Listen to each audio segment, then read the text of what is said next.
ကျွန်တော်ဒီကနေ့ထိုင်းကိုတက်လာမဲ့မြန်မာနိုင်ငံသားတွေကိုကျွန်တော်မေတ္တာရက်ခံချင်ပါတယ်ဗျဖြစ်နိုင်ရအခုမတက်ကြပါနဲ့ဗျထိုင်းနိုင်ငံမှာအခြေအနေမကောင်းဘူးဗျ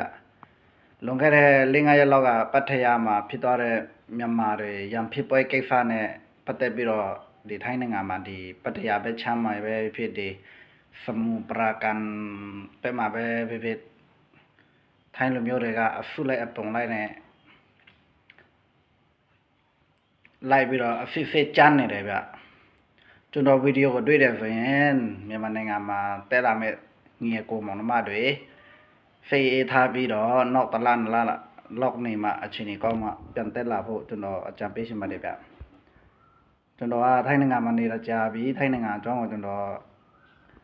အနေနဲ့အများတော့သိပါတယ်အခုအချိန်မှာတော့မတက်လာတာအကောင်းဆုံးပါပဲခင်ဗျဘတ်တွေလည်းမဖွင့်ပေးတော့ပါဘူးခင်ဗျပိတ်တော့ပါပြီခင်ဗျ VIP နဲ့လည်းတင်လို့မရပါဘူးခင်ဗျနော်အားလုံးဖေးအေးထားပါတက်လာမဲ့သူတွေလည်းဖေးအေးထားပြီးတော့တက်လာပါအခုအချိန်မှာတော့ပြဿနာတွေများတယ်အဖန်ဖီးတွေများတယ်အကြောင်းမို့ကိုကထိုင်းစကားမတတ်ဘူးအထောက်ထားမရှိဘူးဆိုရင်အရန်ကိုပဲဒီဖိုက်ပြီးတော့နေရပါတယ်ခင်ဗျအကြောင်းမို့ဖေးအေးထားပြီးတော့လာကြပါလို့အကြံပြုပေးချင်ပါတယ်